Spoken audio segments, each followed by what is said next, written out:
We have all been there. You finish your last set of bench press, and suddenly, a countdown clock starts ticking in your head. Welcome to Dr. Levitas. You've been told that if you don't slam 30 grams of protein within 30 minutes of dropping the weight, your workout was a waste. You think your muscles are going to shrivel up and burn if they don't get that liquid gold immediately. This is the legend of the growth window. It has sold billions of dollars of protein powder. But is it true? The viral truth is that the 30-minute window is largely a myth invented by supplement marketing and misunderstood science. However, that doesn't mean timing is irrelevant. Nutrient timing does matter, just not in the panic-inducing way you think. Today, we are going to look at the real lifespan of muscle growth, why your pre-workout meal might actually be more important than your post-workout shake, and the specific bedtime hack that keeps you growing while you dream. And please take a second to hit the like button and leave a comment. Your engagement is a big help to the channel. So, where did this idea come from? Early exercise physiology studies showed that immediately after training, your muscles are like dry sponges. They are hypersensitive to insulin and amino acids. Researchers saw a spike in uptake and concluded, aha! You must eat now, let's go. But they missed the forest for the trees. Just because uptake is highest at 30 minutes doesn't mean it drops to zero at 31 minutes. We now know, thanks to comprehensive reviews by researchers like Aragon and Schoenfeld, that the anabolic window is not a tiny peephole. It is a massive barn door. After a high-volume resistance training session, muscle protein synthesis, the biological process of building new tissue, remains elevated for 24 to 48 hours. Your body is repairing that damage for 2 full days. So, chugging a shake in the locker room is like throwing a cup of water on a forest fire. It helps, but it's the steady rain over the next 48 hours that actually puts the fire out and regrows the forest. Here is the biggest secret that pro athletes know. What you eat before you train often matters more than what you eat after your workout. This is because digestion takes some time.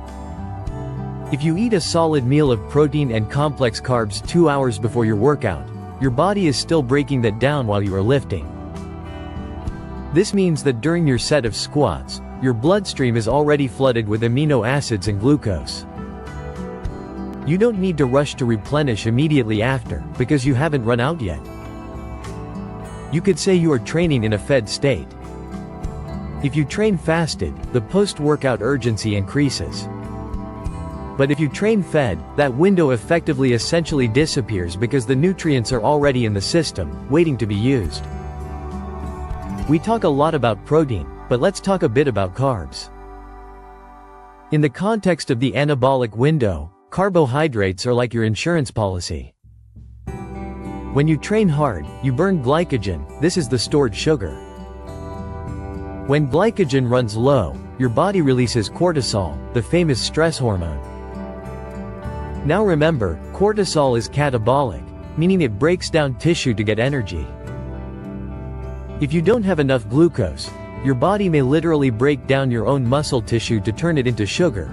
This is called gluconeogenesis, and the body uses it to fuel the brain. By consuming complex carbohydrates around your workout, we call this the peri-workout nutrition. You keep insulin slightly elevated. Insulin is the antagonist to cortisol. It blunts muscle breakdown. You aren't eating the carbs to grow. You're eating them to stop your body from eating itself. But be mindful, this doesn't mean you can binge eat on every carb you see. There is a concept in pharmacology and nutrition called the first pass effect, or splanchnic extraction. When you drink that 50-gram protein shake, it doesn't go straight to your biceps. It has to pass through your gut lining and your liver first. These organs are greedy. They take a tax of amino acids for their own energy and enzyme production. Some studies suggest the gut and liver can extract huge amounts, sometimes up to 50%, of the amino acids you ingest before they ever reach the systemic circulation. But why does this matter? It means that pulsing your protein intake, eating smaller amounts frequently, like 30 grams every 4 hours, might be more effective than loading it all at once post-workout. If you dump 100 grams of protein into the system at once, the taxman, meaning the liver, might convert a lot of that excess into glucose or urea. You might pee away your gains. Consistency beats intensity here. If your goal is to build muscle at all times, there is one window you should actually care about. It's the 8-hour window where you aren't eating, sleep. This is where casein protein comes in.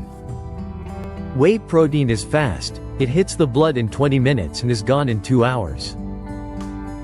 Casein, which is found in cottage cheese and milk, forms a gel in your stomach. This gel releases amino acids slowly over 6 to 7 hours. A famous study published in Medicine and Science in Sports and Exercise found that athletes who consumed casein before bed had significantly higher muscle protein synthesis rates overnight compared to those who didn't. You are turning your sleep into an anabolic event. Finally, what about intermittent fasting? Does skipping breakfast kill your gains? This is a trade-off. When you fast, your insulin is low, but your growth hormone spikes to preserve muscle. Evolution designed this so we wouldn't waste away during famine. However, while growth hormone protects muscle from breakdown, it doesn't necessarily build new muscle on its own.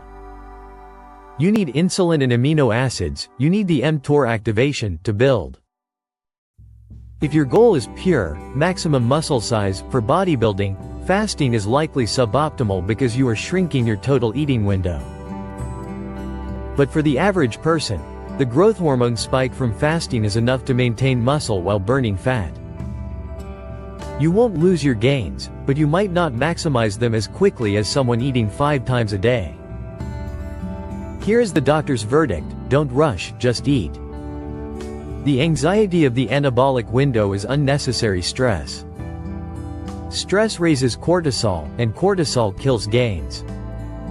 So, in a way, worrying about the window is worse than missing it. You have 24 to 48 hours to feed that growth. Prioritize a good meal before you train. Eat a balanced meal within an hour or 2 after you finish, and grab some cottage cheese before bed. Your muscles aren't fragile, they are adaptive. Give them the fuel, and they will grow. I'm Dr. Levitas, helping you build muscle without the myth. Watch this video suggestion, it was especially picked for you. Also share, comment, give it a thumbs up, subscribe, and hit the bell icon. It helps a ton with the algorithm. Remain tuned for future videos to empower your health and fitness journey. So, stay healthy, stay happy, and keep going.